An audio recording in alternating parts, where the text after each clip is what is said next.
찬송가 314장입니다. 찬송가 314장. 내 구주 예수를 더욱 사랑 얻으려 비는 말 들으소서.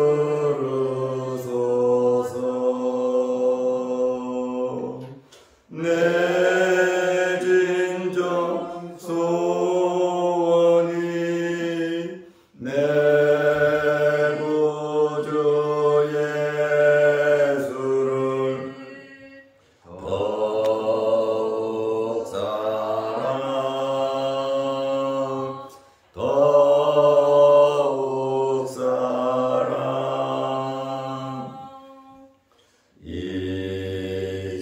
이전엔 세상 나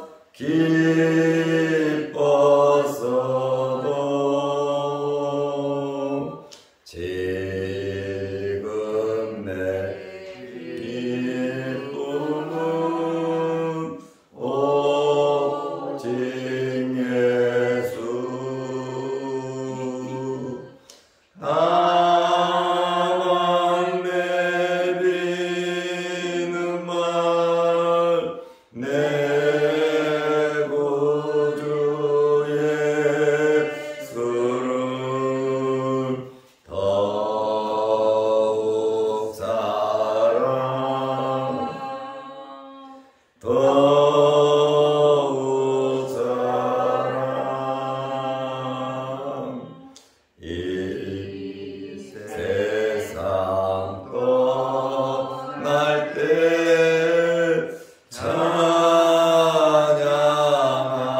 찬양하고 숨질 때 하는 말 이것일세. 나만 내비는 말 내 구주 예수를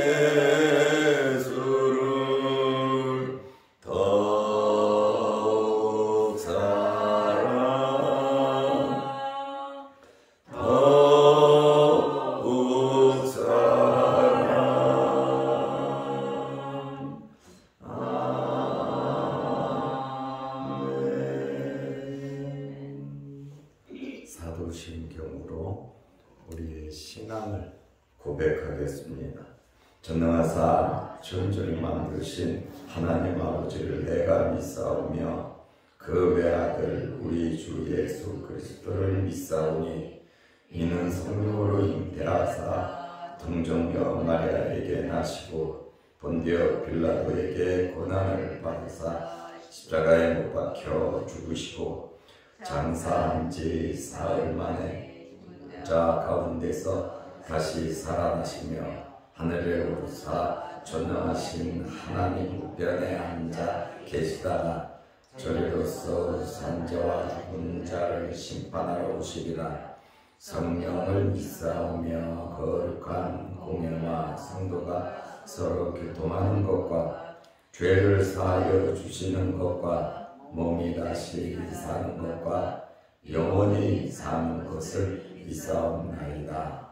아멘.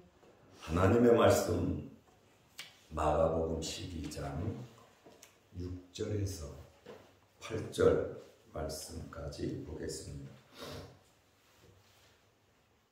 이제 한 사람이 남았으니 곧 그가 사랑하는 아들이라. 최후로 이를 보내며 이르되 내 아들은 존대하리라 하였더니 그 농부들이 서로 말하되 이는 상속자니 자 죽이자. 그러면 그 유산이 우리 것이 되리라 하고 이에 잡아 죽여 포도원밖에 내던졌느니라. 아멘. 8절 말씀까지 보았습니다.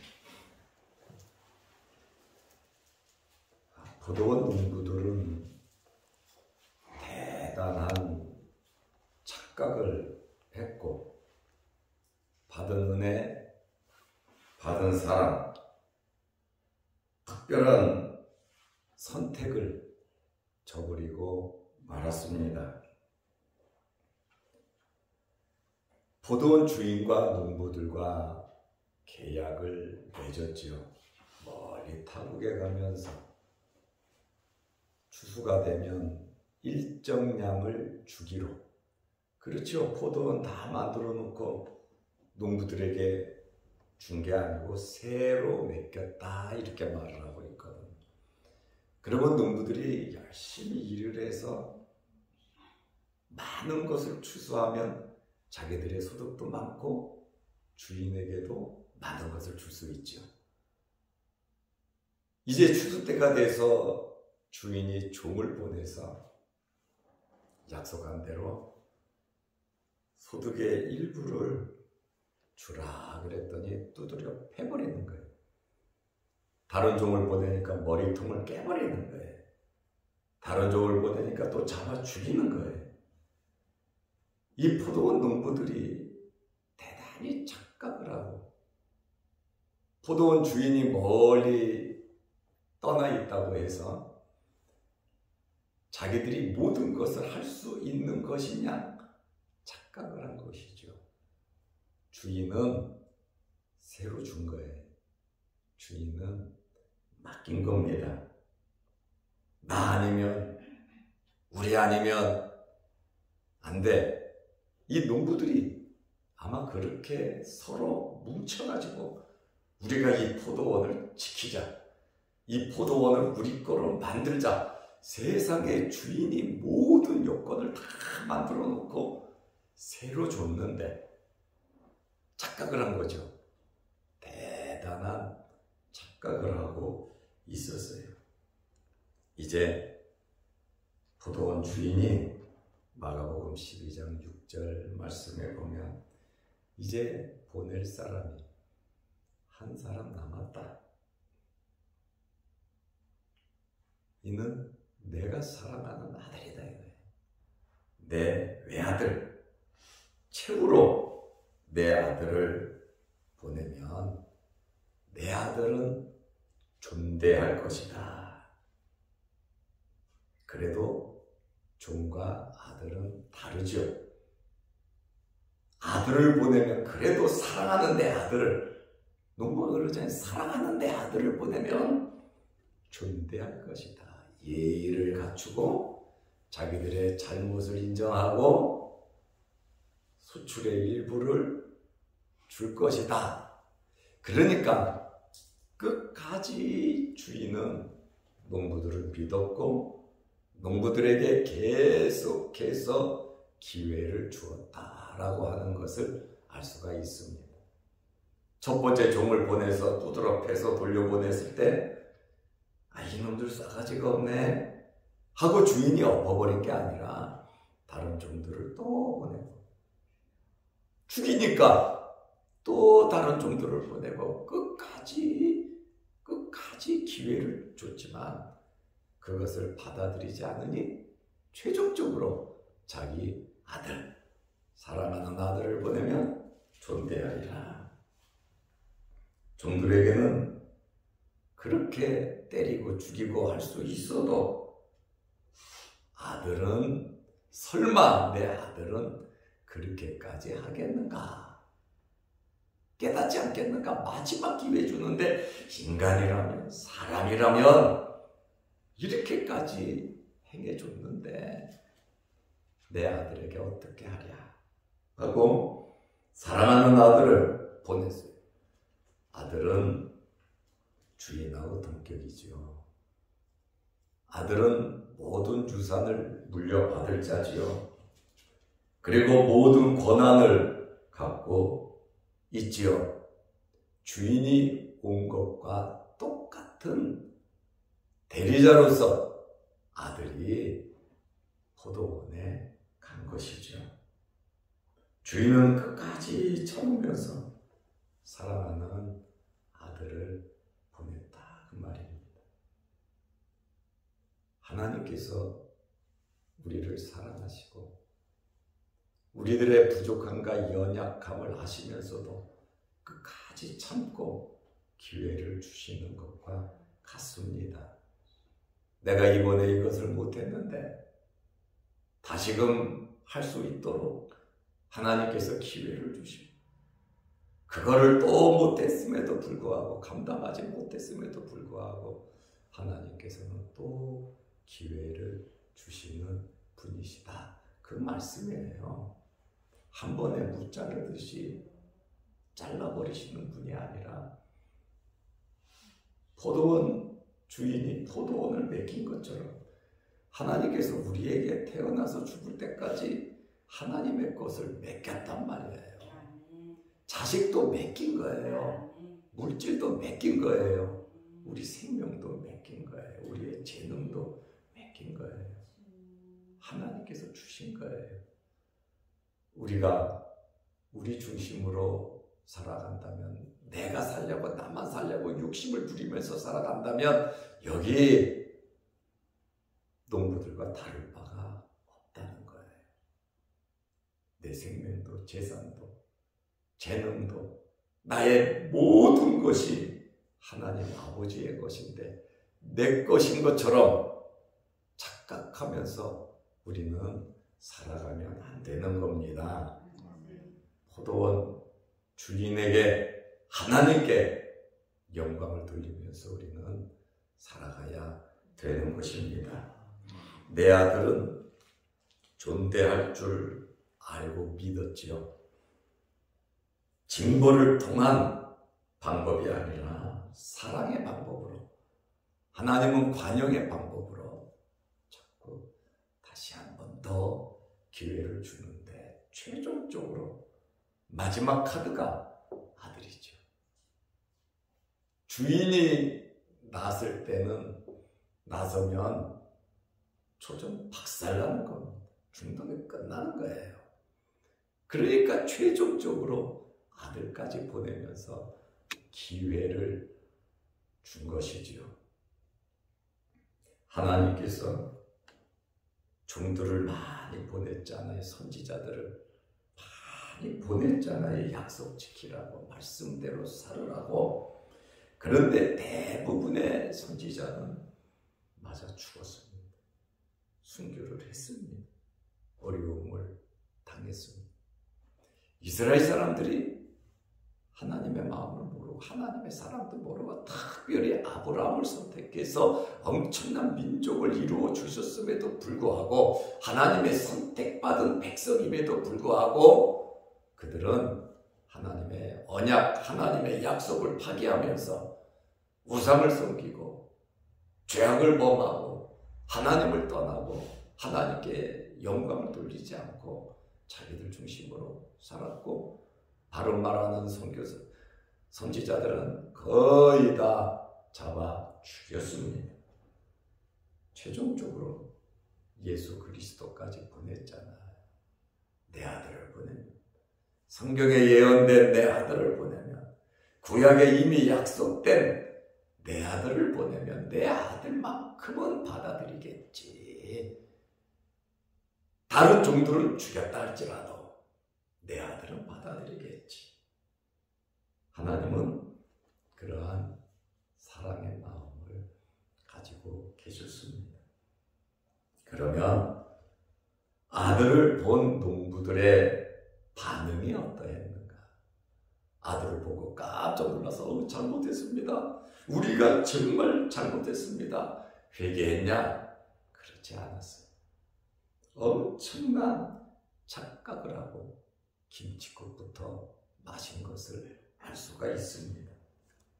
마가복음 12장 7절에 보면 그 농부들이 서로 말하되, 개인이 아니에요. 포도원에서 일하는 그 농부잖아요. 농부들이 서로 말해서 의견이 하나로 통일이 됐는데 어떻게 통일이 되냐? 이는 상속자니. 아들이 오니까 이는 이 포도원을 이어받을 상속자니, 자, 죽이자. 그러면 그 유산이 우리 것이 되리라. 아니, 이렇게 착각할 수 있습니까? 포도원 주인이 살아있잖아요. 포도원 주인이 죽어가지고 아들이 왔다면 때려 죽여서 자기 것을 만들 수가 있어요. 당시 법률은 소유권이 없는 재산에 대해서 관계자들이 소유권을 취할 수 있었어요.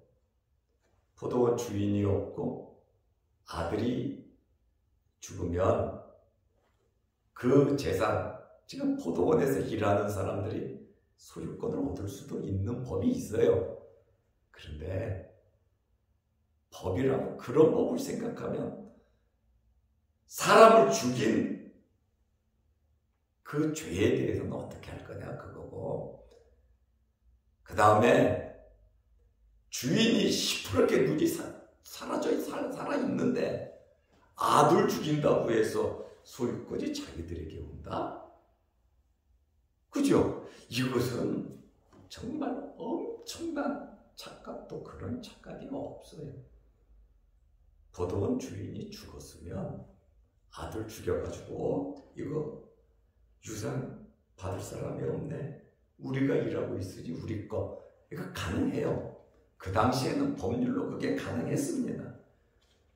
농부들은 아들을 죽이고 소유권을 가지려고 하는 아주 못된 나쁜 그러한 생각을 가지고 있었다고 말입니다. 농부들은 자신들의 위치를 몰랐어요. 정말 포도원 주인한테 특별히 선택을 받았고 모든 것을 믿고 맡겼잖아요.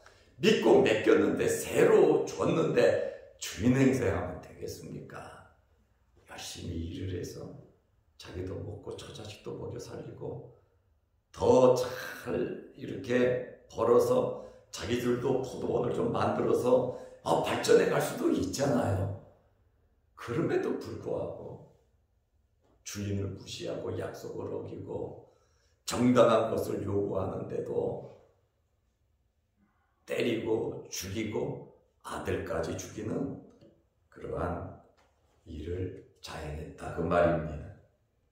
사내들인 공회와 종교 지도자들이 예수님을 죽이려고 별의별 방법을 다 동원했고 몇 번이고 예수님을 죽이려고 했습니다. 여기에 포도원의 이 농부들은 마땅히 주인에게 소장료를 지불해야 했습니다. 이것을 지불하지 않을 뿐만 아니라 소유권까지 뺏으려고 했다는 거예요. 소유권까지 뺏으려고 했다. 정말 자신들의 위치를 모르고 그의 유산인 포도원을 차지하자 이렇게 서로 계략을 꾸몄다고 말이죠. 중국에는 시골의 개인들에게 땅을 3,000평씩 나누어줘요. 애가 태어나도 3,000평을 주는데 그 3,000평에 대해서는 50년간 그 땅에 권한이 있어요.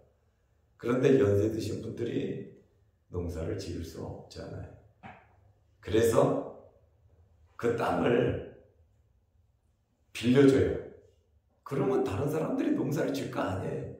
그리고 매년 얼마씩 보통 우리나라 돈으로 한 300만 원 정도 200에서 300만 원 정도 매달 돈을 줘요. 그래서 땅 주인 땅을 차지했던 사람들이 요양원, 양로원 같은데 나이가 들어서 들어가 있거든요. 그리고 그 돈 받아갖고 양로원비를 내기도 합니다. 정확하게 땅을 빌려주고 거기서 돈을 받습니다. 그거 안 주면 압류도 하고 다른 사람에게 맡겨버리죠. 그런데 여기에 이 악한 농부들은 작은 소장료도 지불할 마음이 없고 오히려 주인이 맡긴 그 포도원을 우리가 차지하자. 그의 유산인 포도원을 차지하자. 그리고 마가복음 12장 8절에 보면 농부들은 아들을 잡아 죽였습니다. 이에 잡아 죽여 포도원 밖에 내던졌느니라. 포도원 밖으로, 성 밖으로 던져버렸다 그 말이죠. 내 아들은 공경하리라고 하는 주인의 기대는 완전히 물거품이 되어버리고 말았습니다. 최종적으로 내 아들만큼은 존대하리라. 이렇게 주인은 생각했습니다. 농부들의 행동은 극에 달한 이스라엘의 포악함을 보여주고 있습니다. 이들은 장례도 치러주지 아니했고 시체를 들판으로 내던져서 들짐승의 밥이 되게 했습니다. 이 사건은 예루살렘 성 밖에서 십자가에 못 박혀 돌아가신 예수님을 상징하고 있는 말씀이에요. 예수님이 지금 비유로 말을 하잖아요. 네가 무슨 권위로 누구에게 권세를 받아가지고 병자를 고치고 말씀을 전하고 성전을 깨끗하게 한다고 장사꾼들을 다 몰아냈냐? 네가 무슨 권위 갖고 그 짓을 하고 있냐? 하고 종교 지도자들이 물었잖아요. 그리고 나서 이어서 하나님이 이렇게 너희들을 사랑하고 믿고 맡겼는데 하나님의 종들을 그렇게 잡아 죽이고 마지막에 하나님의 아들 자기를 가리키잖아요.